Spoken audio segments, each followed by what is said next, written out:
அன்புள்ள சகோதர சகோதரிகளே, உங்களிடம் நான் உடல்நீரை பற்றி பகிர்ந்து கொள்ள விரும்புகின்றேன்.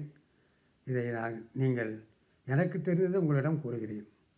இதை ஏற்றுக்கொண்டு பயனடையுமாறு வேண்டி இப்பொழுது நமக்கு மிக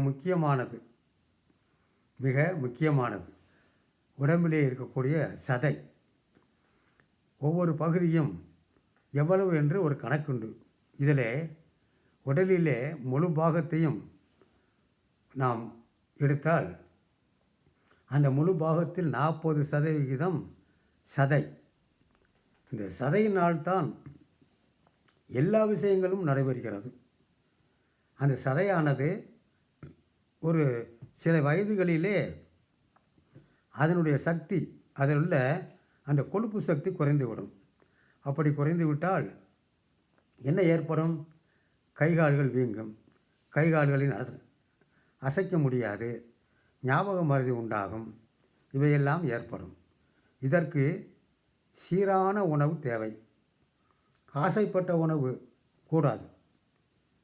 உடலுக்கு நன்மை பயக்கக்கூடிய உணவு வேண்டும். பழங்கள், காய்கறிகள், கீரைகள். அது இன்னும் சொல்லப்போனால் அசைவ உணவுகள் அதெல்லாம் மூக்குமுட்ட சாப்பிட வேண்டும் என்பதில்லை.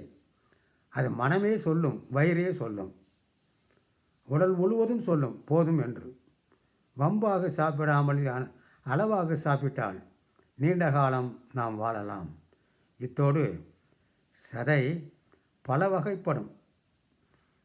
இந்த உடம்பில் உள்ள சதை இரட்டை சதை, இருதலை சதை, ஓர் இறகு சதை, ஈறு இறகு சதை, முக்கோண சதை, சதுர தசை, புல இறகு தசை, குறுகிய தசை, இணைத்தசை என்றும், சாய்கோண தசை என்றும், ஊட்டத்தசை என்றும் பலவிதமாக இந்த தசைகள் நம் உடம்பிலே அடங்கி இருக்கிறது.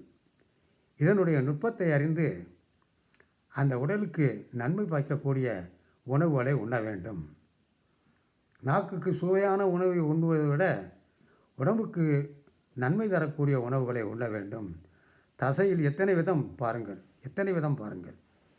எண்ணிக்கையற்ற தசைகள் இருக்கிறது. ஒவ்வொரு காரியங்களுக்கும் அந்த தசை உதவுகிறது.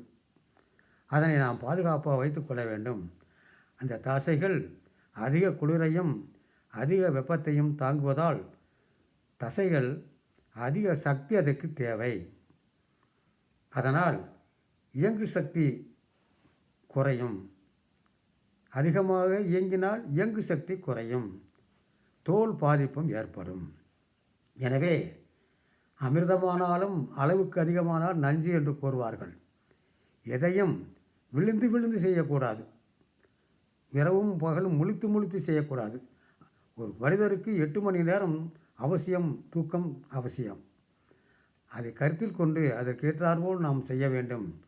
அத்துடன் நமது தசைகளில் குறை ஏற்பட்டால் அல்லது நோய் ஏற்பட்டால் இந்த தசைகளை பாதிக்கக்கூடியது போலியோ என்ற நோயும் இந்த தசைகளை பாதிக்கும். பலமான தசைகள் உடல் பலத்தையும் உடல் அழகையும் தோல் பாதுகாப்பையும் தருகிறது என்று கூறி விடைபெறுகின்றேன். நன்றி, வணக்கம்.